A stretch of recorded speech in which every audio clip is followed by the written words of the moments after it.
Bon, je vous parle encore d'un sujet international, cette fois-ci il s'agit du Brésil. Alors, je ne sais pas si vous suivez cette activité, mais je vais essayer de vous le dire aussi brièvement que possible, pourquoi il faut toujours avoir un œil sur ce qui se passe au Brésil. Pourquoi? Parce que le Brésil est membre d'une coalition, on va appeler ça comme ça, de pays dans lesquels il y a le Brésil, la Russie, l'Inde, la Chine et l'Afrique du Sud.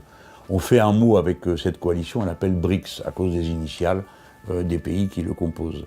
Et ces BRICS représentent pour les États-Unis d'Amérique une menace, parce qu'ils veulent commercer entre eux, et ce sont de très grands pays, hein. À chaque fois, vous voyez, la Chine, c'est 1,4 milliard d'habitants, les Indiens sont un peu plus nombreux, les Russes sont, je ne sais pas combien, 150 millions, 170, c'est des masses humaines immenses, hein. Et ça représente une part de la production mondiale extrêmement substantielle. Je crois que c'est quelque chose comme 40%, c'est très important. Et comme ils ont décidé de commercer entre eux dans leur monnaie nationale, ça menace l'hégémonie du dollar.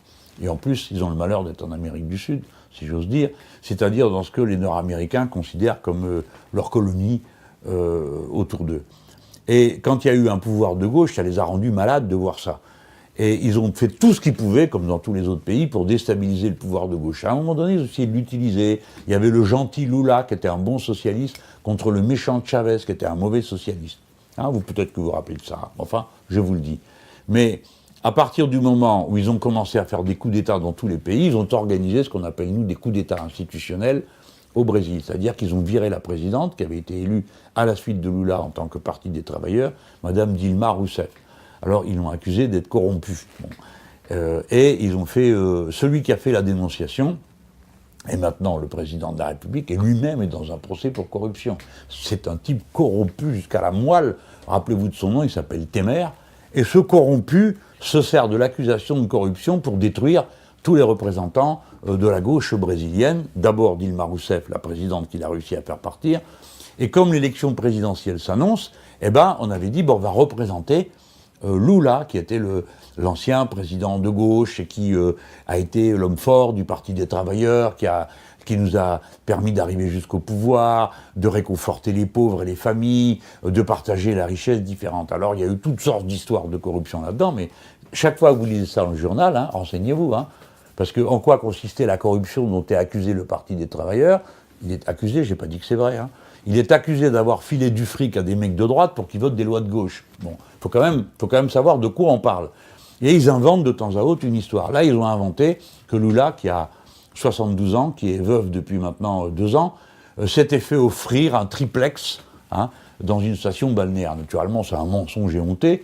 Lula n'est pas un corrompu, ne le sera jamais, et se trouve être à un moment de sa vie où l'accumulation des biens n'est pas la préoccupation première de son existence, d'accord?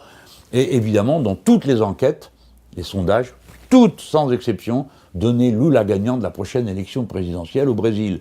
Bon. Et comme c'est par le Brésil qu'avait commencé la série des victoires en Amérique latine, je ne vous raconte pas comment l'oncle Sam il est ouvert à l'idée de revoir Lula au pouvoir après qu'ils aient déjà foutu dehors Dilma Rousseff et tout le reste. Bref, ils sont complètement excités à tout faire pour empêcher. Ils lui ont donc fait un procès pour corruption.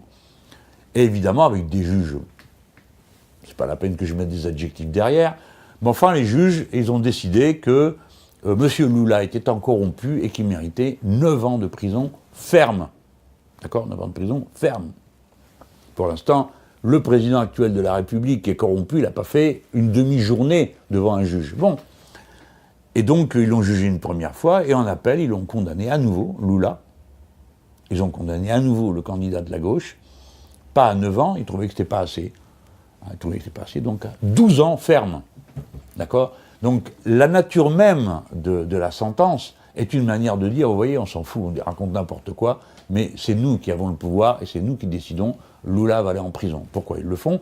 Pour l'empêcher d'être candidat à la prochaine élection présidentielle. Bon, il sera quand même candidat. Hein, on le présentera quand même et on va faire ce qu'il faut, les camarades vont faire ce qu'il faut sur place pour retarder toutes les procédures pour qu'il puisse être candidat. Et évidemment, une fois qu'il aura gagné, on va voir si un sortant corrompu, entouré de juges qui sautent à la corde, sont capables d'empêcher un président élu par le peuple d'être élu et d'exercer son mandat. Mais vous voyez, rappelez-vous-en les gens, vous avez entendu tout ce qu'ils ont dit sur le Venezuela où les élections sont libres. Hein, et dans les élections libres, vous savez ce qui arrive? Des fois on gagne, c'est notre cas. Puis des fois, on perd, c'est leur cas. Hein, alors quand ils perdent, ah non, ça c'est insupportable. Nous, quand on perd, bon, on le reconnaît. Bref, tout ce qu'ils ont raconté sur Venezuela, tout ce qu'ils ont raconté sur tous les pays, là où ils ont la possibilité de le faire, c'est pire que tout. Ils mettent les gens en prison, ils les arrêtent sous des fausses accusations, et ainsi de suite, ils truquent les élections et tout le reste. Je vous le dis parce qu'il ne faut pas lâcher prise. Il ne faut pas baisser la garde. Il ne faut pas lâcher ses amis. Ceux qui sont en train de se battre aujourd'hui au Brésil se battent avec nous. Ils ont plein de défauts, les amis. C'est moi qui vous parlais de la politique, du Parti des travailleurs et de Lula. Je pourrais vous en dire sur des choses qui ne nous conviennent pas du tout dans ce qu'ils sont en train de faire. Mais n'empêche, c'est notre famille, c'est notre camp. Et si cela gagne, c'est autant de superpuissances qui reculent. C'est autant de moi pour la superpuissance des États-Unis d'Amérique. Et donc ça nous rend, nous aussi, Français, un peu plus libres, parce que la main du maître est moins forte.